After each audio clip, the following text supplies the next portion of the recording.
Hi everyone, it's Tamara here with another card making tutorial. This time I'm using the gorgeous image from Wondering Wabbit called Vintage Beach Chick. She comes with the image plus multiple sentiments, and the best thing about this is actually a freebie from the Wondering Wabbit coffee site. As soon as I saw her, I knew I wanted to do her in sepia tones to do that really vintage look. So let's get started. So I'll be doing some ink blending today using some oranges and browns and this lovely stencil just with some lines and some smooth white cardstock. My distress oxides, I'll be using a scattered straw, fossilized amber and spice marmalade. I wasn't sure if I would end up using the ground Expresso, but I do actually use that because I'm able to do kind of 2 rows or 2 lines per color. So it worked out well having that 4th color with the ground Expresso, and it ties in nicely when I finish off my card with the brown cardstock that I use. So I'll be using my dome sponge applicators today. So I'm just kind of working across the stencil so that it stays in place and just using those magnets to hold it in place. And I'm going up slightly into the next portion of lines so that I get a nice smooth blend between each of the colors. So I've gone in initially with the scattered straw down the bottom, then the fossilized amber is next. And then we'll be going with the spice marmalade up the top, which will blend up into our ground Expresso. So I'm just working between each of the colors in the lines to get a nice smooth blend. And I do only have 3 of those timber holders for my sponge applicator. So I have just swapped out the heads of that one so that I can do the ink blending with the ground Expresso. So now I'm just going to bring that spice marmalade back in so I get a nice smooth blend with that ground Expresso. And we'll finish off with that scattered straw to make sure our blend is nice and smooth. And I'll set that aside to dry after the big reveal. So just such a gorgeous color combination. Now I have actually printed out the Vintage Chick kind of in a lighter color, so I've kind of toned down the transparency of the ink. So normally I go with a very dark black outline, but because I wanted to make this kind of like a sepia look, I thought just lightening that color of the ink is going to help me achieve the results that I want. And you can obviously still see the lines to be able to color in. I just have to be kind of very careful as I go around to make sure that I am putting everything in the right place, but making it that lighter color I think just worked out really well. So I've initially gone in with the lightest color just to work out where my shadows would be. So I'm going to have my sun kind of shining the top left-hand corner of my scene. So everything will be on that kind of bottom or right-hand side will be in shadow. So I'm just popping that underneath her leg. And obviously where that leg kind of goes underneath the other one, we'll throw a shadow. So now I've gone in with my darkest color. Now I'm going in with the color to blend that out, which is E53.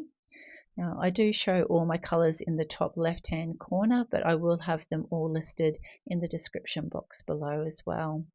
So I'm just kind of working in little kind of circular motions to get that blend out. And just kind of obviously the bra or the bikini top will throw a little shadow. We'll blend out that shadow that's cast from the leg, and obviously at the base of the leg, which will be furthest away from the sun. We'll blend that out and up into that short. Now our next color is E51 to blend out that E53. And again, just working that circular motion, just pushing that color out into our white cardstock to get a nice smooth blend.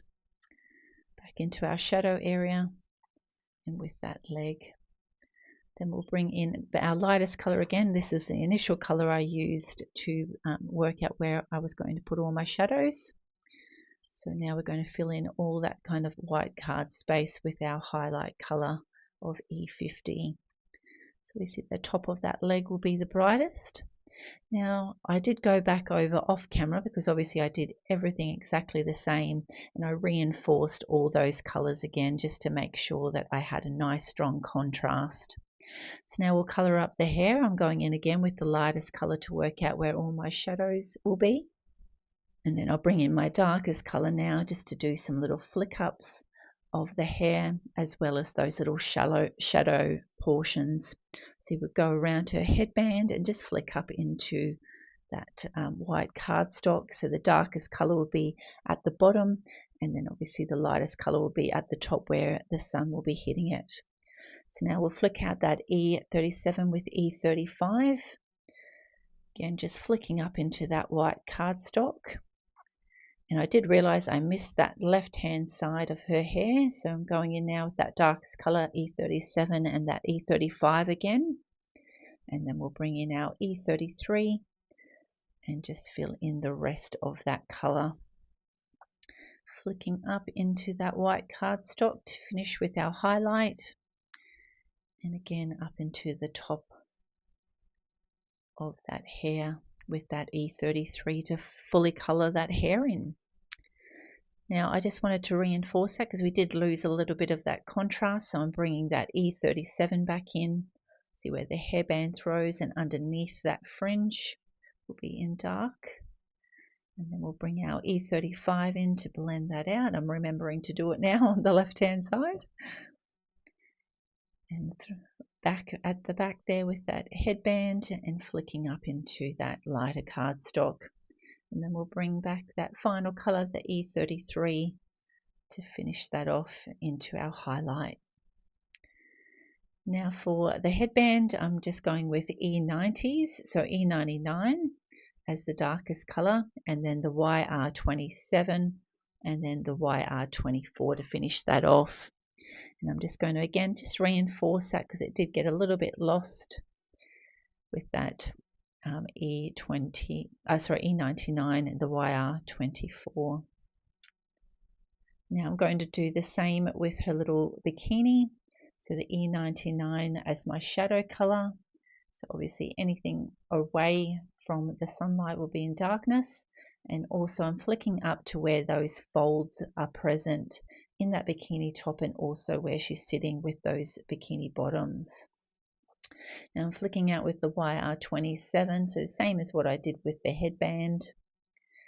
Again, just filling that bottom section in, and then filling that in now fully with the YR24 as our highlight colour. So just flicking up into that white cardstock. Now for the sunglasses, I'm going to do the same colours. I'm trying to use the same colours as possible so that you're not having to bring out a whole heap of markers to colour this in. So we've got the E99 again, the YR27, and we'll finish off now with the YR24 as our highlight. And then for the actual lenses, I'm going to do in black. So I'm going to do some warm colours because we're doing kind of like a sepia tone, so I kind of want it a little bit more kind of warm. So we've got the W8, the W6, and finishing off as our highlight colour, the W4. And I'm just going to repeat that just to get that nice contrast between our dark and light colour. And we'll finish that off with the highlight of that W4. So that top of the glasses that's getting the sunlight are the brightest. Now for the towel, I'm going to kind of do like an off-white colour. In E84 will be my shadow colour. So obviously her body, arms and legs will be throwing some shadow. We'll blend that out with the E81, just working in like some flicking motions. And obviously I just want a little bit of a contrast above that leg, even though it will be in full sunlight on that side. And bring in the E50 to blend that out. Now I'm going to go over those colours again to reinforce everything. So I haven't fully filled in that highlight spot because I do want that to be the brightest. So I've only kind of gone partially over. And now bringing in that E84 and 81 again to flicker out that shadow area, and then we'll bring back in that E50 and do our final colour of that towel. So So just flicking out into that white cardstock, and you can see that that's going to be a lot lighter with the E50 because we've only got the one coating of that. Now I'm going to let that dry a little bit before I put my stripes in.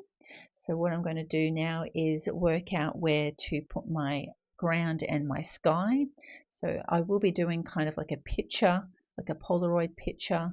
So I've just grabbed out the square die that I'll be using to cut that out to make sure I know where to colour my background scene and how far I need to go down. So obviously I've got my skyline, which is just kind of sitting at like shoulder height.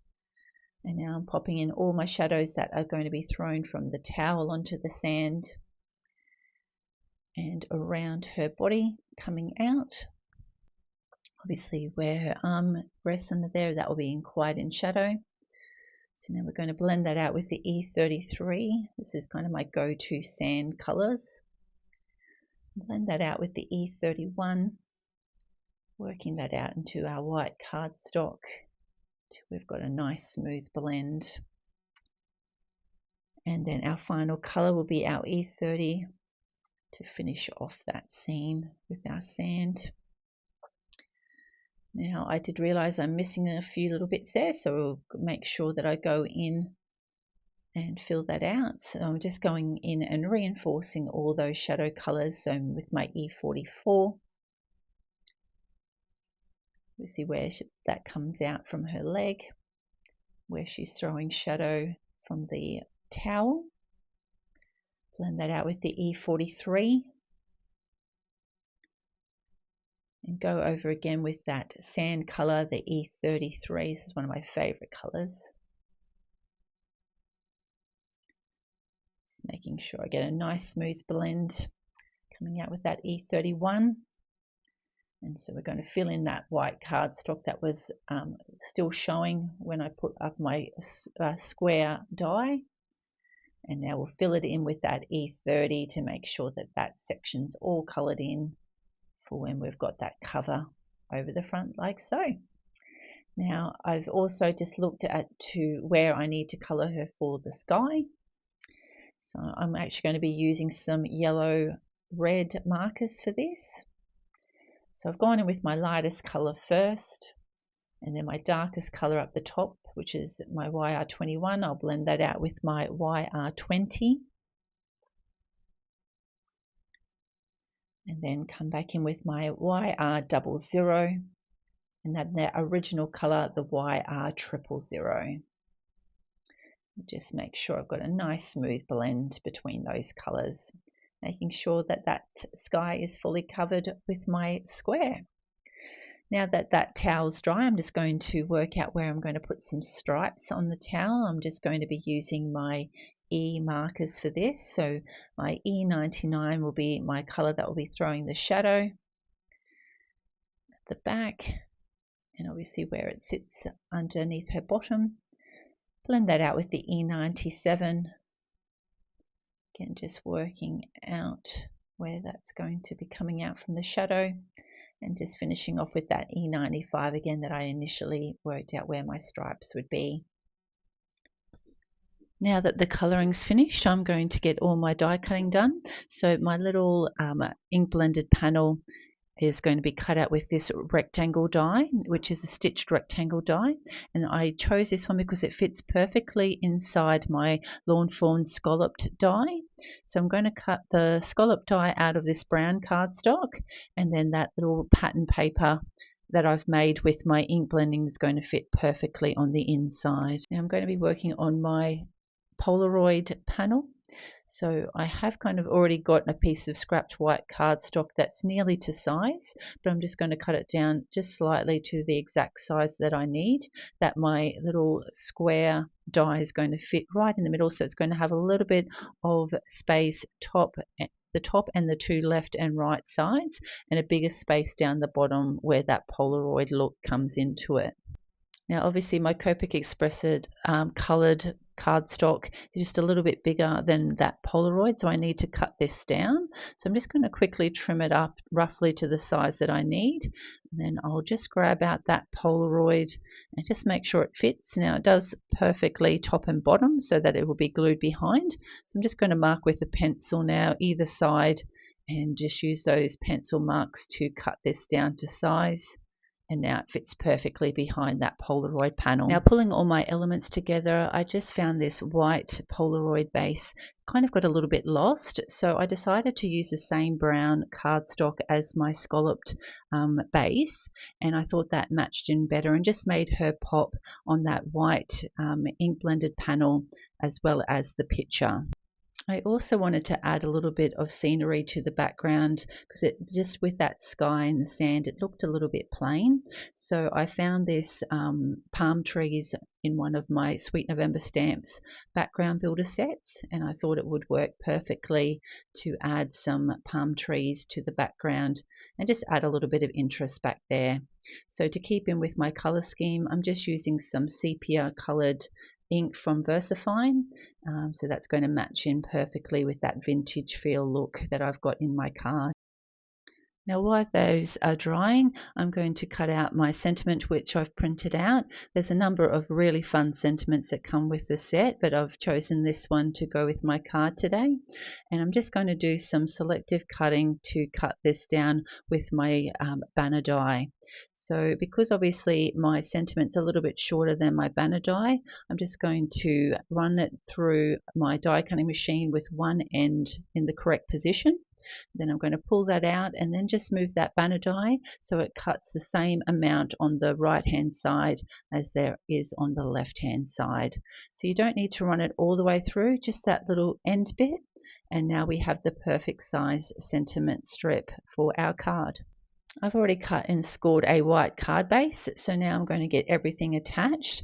Now you could pop everything up with foam tape, but initially I'm going to just glue this like Polaroid panel directly onto my picture. So now we've got that perfectly framed photo of our beautiful vintage beach babe. Just making sure that's lined up, and I have put some glue on the back of my Scalloped panel, and I've already stuck my ink blended panel on the front of that. So I'm just going to set that underneath a heavy book to dry and get our little sentiment banner attached to our Polaroid.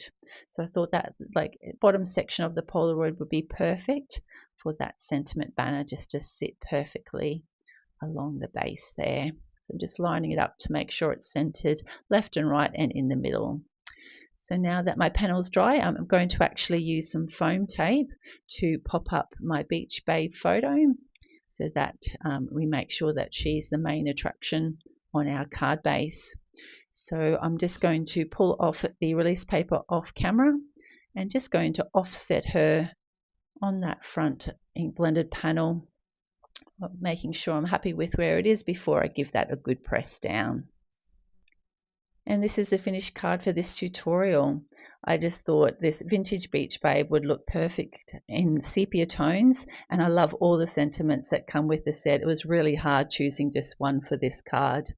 I hope you've enjoyed this card making tutorial. If you have, please hit the like button, and if you'd like to see any future videos, make sure to hit the subscribe button. Thanks so much for watching. Have a great day. Bye.